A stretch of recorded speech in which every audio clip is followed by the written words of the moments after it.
Assalamu alaikum warahmatullahi ta'ala wa barakatuh. Taskar tsafi kashi na uku. Kar ku manta idan zuwan ku ne na farko a wannan channel, ku daure ku danna mana subscribe sannan ku danna mana ƙararrawar sanarwa don sanar da ku da zarar mun ɗora sabon labari. Da isar ta bakin ƙofar ta shiga ta cicciɓo Yamal ta goya shi a bayanta, ta fito da shi har waje, sannan suka rungume juna suna kukan farin ciki. Har a lokacin hannayen Yamal da ƙafafuwansa a ɗaɗɗaure suke da sarƙoƙi. Suna manne da juna cikin tsananin farin ciki ne. Kawai suka ji wata irin iska mai ƙarfi a samansu. Cikin tsananin razani suka daga kawunansu sama suka yi arba da su. Ba wani bane face Sadauki Kurbas bisa aljani Karduzul Azman. Karduzul Azman ya sauko ƙasa daidai tsawon sa Siratul Kurbas. Aka fara kallon kallo tsakanin Sadauki Kurbas da Suima. Cikin tsananin fusata Kurbas ya duba Sirat ya ce, "Ya ke ƴata don me za ki aikata wannan ɗanyen hukunci? To ki sani cewa yanzu sarki ya haifo ni ne na tafi da ke gare shi. Kuma ba makawa sai na je da ke." Ko da ya zo nan a jawabinsa sai hawaye su bato masa. Ita ma Asilatu sai idanunta suka ciko da ƙwalla ta ce, "Ya kai abba na kai sani cewa wajibi ne a gare ni na ceci rayuwar mijina. Kuma kai ma wajibi ne a gare ka cika umarnin sarkinka. Domin idan ka ki hallaka ka zai yi. Abin da nake so da kai shine kowa dabara su ta kwace shi. Ni kam daga yau na zama ƴar tawaye ga sarki Asmaru. Kai ma ina shawartar ka da ka yi masa tawaye." Kafin Asiratul Kurbas ta gama rufe bakinta, da ni Kurbas ya kawo mata hawan naushi a fuska. In ba don ta sunkuya ba, cikin tsananin zafin lava da tuni ta sume. Nan ba suka fara a zababben faɗa suka wanzu suna kai wa juna naushi kafa da hannu. Hakika duk wannan bai bi kwaɗan nan ba, bai more kallo ba. Domin ƙarfi ne ya haɗu da ƙarfi, sadaukantaka, juriya da bajinta. Suka yi karan batta. Sai da suka shafe sa'a shida suna gumurzu. Tsakanin ya da uban ya zamana sun galabaita sun zube ƙasa sumamu a tare lokaci guda. Al'amarin da ya ɗugun zama hankalin Yarima Yamal kenan ya kama duru-duru akan siyarsa abin da zai yi. Duk wanda abu da ke faruwa sarki Asmar na gani a cikin madubin tsafinsa. Da haka sai ya kusata ya kira waɗansu manyan baradan aljanu guda 7 masu tsananin ƙarfin damtse da ƙarfin sirri, wanda yake matuƙar takama da su, ya tura su zuwa tsibirin Ubatul Dukkan da umarnin su hallaka Yamal da matarsa, har da ma shi kansa Sadauki Kurbas ɗin. Ai kuwa cikin daƙiƙa 120 suka durga akan tsibirin suka yi wa su Yamal ƙawanya. A daidai lokacin ne Yamal ya yayyafa Asilat da Kurbas ruwa suka farfaɗo. Faruwa hakan ke da wuya, aljanun 7 suka tasan musu gaba ɗaya da nufin su hallaka su. Ba zato ba tsammani sai ga wani kyakkyawan aljani mai ƙirar jarumtaka ya bayyana kamar walƙiya su da sai malsu uku ya yi sama da su. Dan fa aka kasa tsere tsakanin su da aljanu 7 na sarki Asmaru. Ko da bakon aljanin ya ga aljanai 7 sun kusancin masa sai ya fara wani irin karatu. Dan take ko ya ɓace. Tare da sai suka neme shi suka rasa. Sa'ad da sarki Asmar ya ga wannan al'amari a cikin madubin tsafinsa sai ya kurma ihu cikin tsananin takaici da baƙin ciki. Kuma ya fashe da kuka. Daga can sai ya ɗago kai ya shafi madubin tsafinsa. Sai ga fuskar sarauniya Abidatul Azman ta bayyana a kai, tana ƙyaƙyata dariya. Asmar ya buɗe baki da ya yi magana sai ta ɗaga masa hannu ta ce, "Ai na san matsalarka. Tabbas wannan faɗa ya fi ƙarfinka. Ai babban goro sai magogin ƙarfe. Duk abin da ya faru tsakaninka da dakarunka da sa Siratul Kurbas na gani a nan fadata.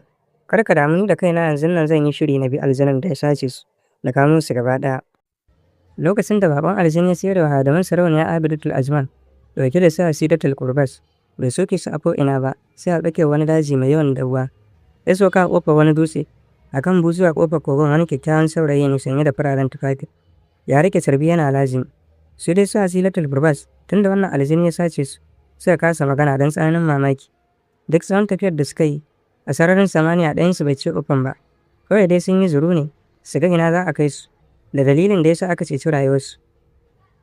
Da baban aljanin ya sauka a gaban wannan kyakkyawan saurayi, sai Asiratul Kurbas, Yarima Yamal da Sadauki Kurbas suka sako da kan aljini suka yi tsaye kawai suna kallon wannan saurayi da ke wannan ibada.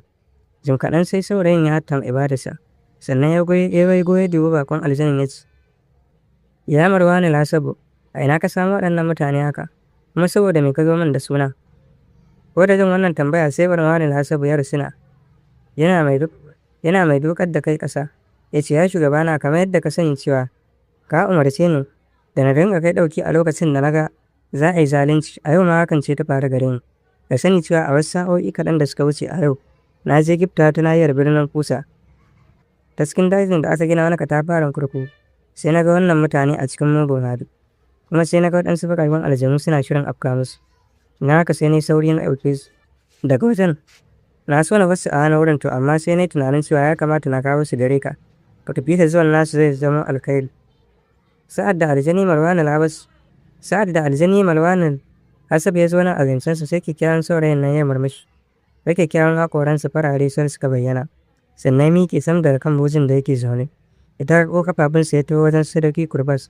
Fuskarsa cike da annuri tamkar wani wata ɗan daren 12. Ya ce, ya ku waɗannan baƙi, muna yi muku barka da zuwa nahiyar birnin Nurul Kalba. Ni sunana Maharas bin Makarif. Ni ma abocin addinin Musulunci ne. Kuma nan inda kurfi ne dajin Kaurisa. Daga nan zuwa cikin birnin Nurul Kalbi, tafiya ce ta sa'a 7 kasar. Wannan bawa Allah da ya ce rayuwarku abokina ne.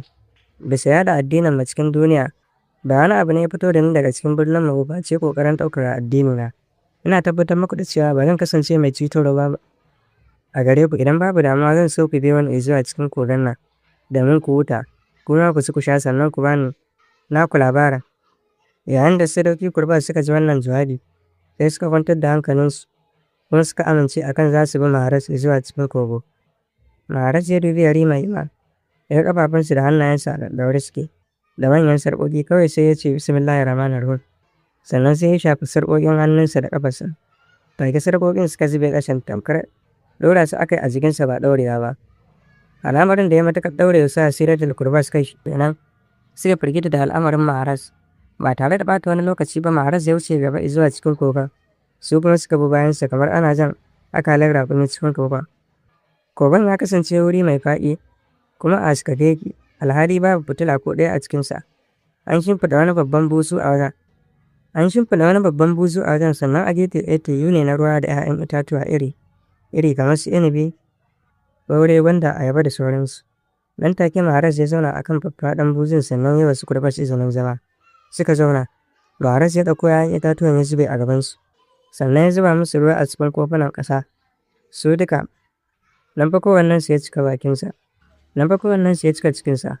Bayan sun gama ne Maharas ya dubi Yarima Himar ya ce, ya kai abokina, yanzu sai ku bani labarin ku ko? Himar ya gyatsa ya ce, ni sunana Himar, kuma na kasance ɗa ga sarki Asmar na birnin Babila. Wannan kuma matata ce. Sunanta Siratul Kurbas. Duk wannan babban mutum sirikina ne, wato mahaifin Siratul Kurbas, kuma shine sarkin yaƙin birnin Babila.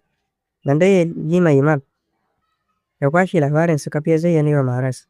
Yayin da Maharas ya zo wannan batu, sai ya shiru yana tunani zuwa wani ɗan lokaci. Sannan ya ɗago kai ya dube su ɗaya bayan ɗaya. Sannan ya ce, ya ku waɗannan mutane ku yi sani cewa rayuwarku na cikin haɗari matuƙa, domin na san waye sarkin kuma na san kowace ce sarauniya Abidatul Azbar, domin ta kasance ya ga sarki Azbar bin Taufid, shahararren matsafin da ya yi mutu a kan burin son ya mallaki duniyar nan gaba ɗayanta, kuma har yanzu yarsa na kan wannan buri. Tabbas yanzu duk inda za ku fida, Abidatul Azmar za ta nemi ku ne ta hallaka ku. Waje ɗaya ne za ku iya zuwa ku tsira da rayuwarku. Wannan wuri kuwa shine garin wato Nurul Kalbi. Cikin yanayin mamaki Sadauki Kurbas sai dubi Maharas ya ce, saboda me ya zama a garinku shine za mu iya kuɓuta. Ko da jin wannan tambaya sai Maharas ya dubi Kurbas ya ce, amma fa na yi mamakin jin wannan tambaya daga bakinka. Domin a zatona ka san lokacin da sarki Azmal ya gagarumin yaƙi da wani sarki wanda ake kira Ayyubul Hasran. Sadauki Kurbas ya jinjina kai ya ce, ƙwarai kuwa na san da wannan yaƙi, amma a lokacin ban fi shekara 15 ba a duniya. Abin da zan iya tunawa shi ne, sarki Ayyubul Hassan shi ne kaɗai sarkin da ya gagari sarki Azmal a duk faɗin duniyar nan, kuma ƙasarsa ce kaɗai ƙasar da ya kasa ci da yaƙi. Maharas ya murmushi ya ce, sarki Ayyubul Hassan mahaifi ne kuma ni ne kaɗai. Sarki Ayyubul Hassan mahaifina ne kuma ni ne kaɗai ɗansa da ya bari a duniya.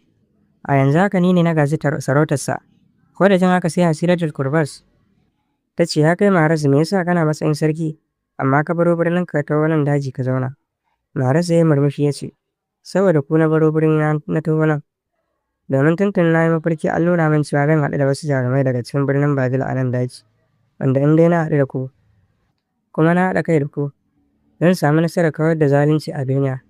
Zan so a ce kun karɓi addini na, wanda shine addinin gaskiya na bautar sarki guda ɗaya, makaɗaici wanda bai haifa ba kuma ba a haife shi ba, wanda ba shi da abokin tarayya, shine mahaliccin sammai da ƙasai duk abin da ke cikinsa, kuma shine ya tsare mahaifina da jama'arsa daga sharrin sarki Azmal tun shekarun da suka gabata a baya. Yayin da Sadauki Kurbas suka ji wannan batu, sai jikinsa ya sanyi, Suka kama kallon juna aka rasa wanda zai ce kala. Daga can sai Kurbas ya duba Maras ya ce, ya kai wannan sarki mai kwarjini da kafala. Ka yi sani cewa ka zo mana da babban al'amari. Don haka akwai buƙatar mu tattauna mai shawara. In ka amince za mu gana da junanmu. Maras ya yi murmushi ya ce, ku je ku gana. Dan take suka koma gefe ɗaya suka sake yin zugun aka rasa wanda zai ce wa wani kala. Asilatul Kurbas sai ta katse shirin ta yi azuyar zuciya sannan ta dubi sadauki Kurbas ta ce, ya kai abbana, shi yanzu ka amince ka ba mu haɗin kai wajen yi wa sarki tawaye? Kurbas ya yi murmushi ya ce, kwarai kuwa kuma ɗari bisa ɗari, domin yanzu na ga yadda sarki Almas ya yi nufin hallaka ni. Tabbas in ba don wannan aljani ya kawo mana ɗauki wa tuni yanzu mun hallaka gaba ɗaya. Ko da jin wannan batu sai farin ciki kama Sidatul Kurbas da jarumi Himal suka rungume Kurbas a lokaci guda. Himal ya janye jikinsa daga na Kurbas suka fuskanci juna sannan ya ce, ya kai sarkin yaƙi da sani cewa mu ukun nan yanzu rayuwarmu na cikin haɗari. Ga shi ‘ya'yana suna can birnin Babila, mahaifiyata ma haka. ‘Ya'yana jikokinka ne, kuma daga Sidatul Kurbas sai su kaɗai suka rage maka a duniya. Idan har kana son mu tsira da rayuwarmu, idan har kana son su tsira da rayuwarsu dole ne mu ba da haɗin kai ga wannan sarki ma abocin addinin musulunci, domin shi kaɗai ne zai iya taimaka mana mu ɗauko su daga can. Kuma me za ka iya cewa akan wannan addini nasu na musulunci? Shin ka amince mu karɓe shi ko kuwa mu dakata mu fahimce shi sosai? Sa'ad da sadauki Kurbas ya ji wannan batu sai ya ajiye zuciya gami da jan numfashi sannan ya ce, hakika na amince mu bai wa waɗannan mutane haɗin kai domin mu kawar da zaluncin gimbiya Abidatul Azmar. Dangane da karɓar addinin su kuwa shi ma ba zan ce komai a yanzu ba, amma zai fi kyau mu zauna da su mu ga irin yanayin rayuwarsu. Idan muka gamsu da gaskiyarsu sai mu karɓe shi. Ko da gama wannan shawara sai suka koma wajen sarki Maharas suka yi masa bayani. Ko da jin haka sai farin ciki ya lullube shi ma ya amince da tsarin nasu sannan ya fara ɗebo kayansa. Ko da jin haka sai farin ciki ya lullube shi ma ya amince da tsarin nasu sannan ya fara ɗebo kayansa na cikin kogon dutsen da nufin kan aljani Marwan al-Hausabu bai tafi da su zuwa birnin Nurul Halbi. Suna cikin wannan shiri ne suka zo wata irin gagarumar iska ta taso sama tare da wani irin gurnani mai ban tsoro. Ko da suka ɗaga kawunan su sama sai suka yi arba da wata irin gabjejiyar mikiya wadda ba su taɓa ganin mai girmanta ba da kuma kalarta. Zaune akan mikiyar gimbiya Abidatul Azman ce sanye cikin silken yaƙi kuma da ta yi da zabgege tubobi a bayanta. Ta ɗaure gashin kanta a baya ya zuwa ƙasan kunkusanta. Abidatul Azman ba ta bari mikiyar ta gama sakowa ƙasa ba, ta daka tsalle daga kanta ta rurrugo ƙasa dab da sarki Maharas sai fara kallon kallo. Ita kuwa wannan ƙatuwar mikiya sai ta sako ƙasa ta kame tamkar gunki. Sai da gimbiya Abidatul Azmal da sarki Maharas suka ɗan jima suna kallon juna cikin mamaki da birge juna saboda mamakin ganin irin kyawun kowannensu da kuma siffofinsu na sadaukantaka. Su kuwa sa Sidatul Kurbas don sun firgice da ƙimauciya domin sun san cewa yau dai kam sai abin da hali yayi, domin ga annobar duniya ta bayyana gare su wacce ba su isa su iya guje mata ba. Bayan Abidatul Azman da Maharas sun more kallon juna ba su cewar ba su taɓa ganin juna ba sai Abidatul Azmar ta kulfuke fuska da shi. Ya kai wannan ɗan sarki, ka yi sani cewa ban zo nan ba domin na yaƙe ka ba, sai don karɓar waɗannan mutane na su uku, ya tafi da su na yi musu hukunci bisa laifin da suka aikata mana. Cikin fushi Maharas ya ce, don me ba za ki yaƙe ni ba alhali na kasance babban maƙiyanki, ko kuwa kin manta ne cewa gaban mu ta asali ce. Abidatul Azmar ta ƙirƙirar da dariya sannan ta ce, ya za a yi na manta da gabar da ke tsakanin iyayenmu? Tabbas da sannu zan samu galaba a kanka da mallaki birnin ku na Nurul Halbi. Yi sani cewa yanzu zamani ya sauya don haka da yanzu ba ɗaya ba ne. Idan mahaifina ya kasa samun nasara a kan ni ba zan kasa ba domin na yi bincike na gani hanyar da zan bi da bayan ku. Kuma akan ta nake saura kiris na kai da shi. Maharas ya sake murmushi a karo na biyu. Ya ce Ubangiji na ba zai bar ki ya samu nasara ba a kaina. Kuma ina tabbatar miki da cewa ba zan bari ki tafi da waɗannan mutane ba, ko da kuwa zan rasa rayuwata. Ko da jin haka sun aiwatar da Azmar ta murki ke fuska da shi. Ai kuwa za ka gane kuskurenka kuma za ka yi nadama.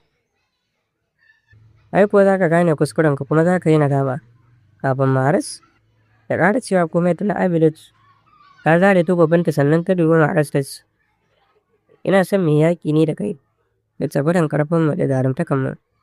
Ni na ajiye tsafina a waje guda kai kuma ka ajiye naka sirrin a waje guda. Maharaj ya murmushi ya ce, ani ba na sirri sai dai neman taimakon Ubangiji na. Nan take shi ma Maharaj ya sami tasu takobin ya tsayuwa irin ta surukai masu ji da kansu. Abidatu Azman ta rubo gare shi suka kaure da mace Yasin. Da ake spawn suna kawai juna sara da su ga cikin tsananin zafin nama.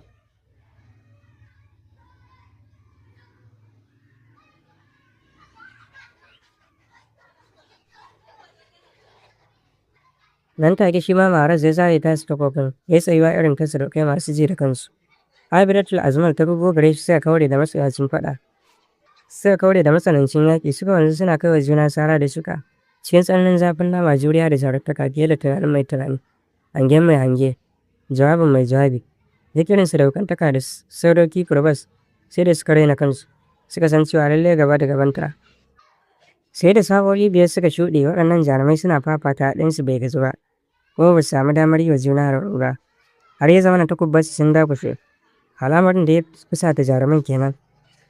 Suka yada takobin nasu. Suka sake forewa da sabon azababban faɗa. Suna masu nushi da bugun juna hannu da ƙafa. Assalamu alaikum jama'a masu amfani da kana neman wuri mai sauƙi da aminci don siyan data airtime da biyan kuɗaɗe cikin sauri to ga mafita nan. Ku sauke sabon app ɗin mai suna Shugaba Data Link. Da wannan app za ka iya siyan MTN data 1 gig akan naira 390 kasar, 2 gig naira 800 kasar. Airtel za ka iya siyan 1.5 gig akan naira 550 kasar. Haka zalika akwai Glo da nan mobile da akan farashi mai rahusa. Sayan airtime cikin sauƙi, biyan NEPA da TV subscription, tura kuɗi cikin sauƙi, samun farashi mai rahusa da sauran aiki. Muna aiki a awanni 24 ba dare ba rana don tabbatar da cewa ka samu ingantaccen sabis a kowane lokaci. Kada ka bari a baka labari. Yanzu ka garzaya cikin Play Store don sauke garabasa. Ka shiga cikin duniyar sauƙin harkar data yau da kullum tare da Shugaba Data Link. Shugaba Data Link, sauƙi, sauri da aminci.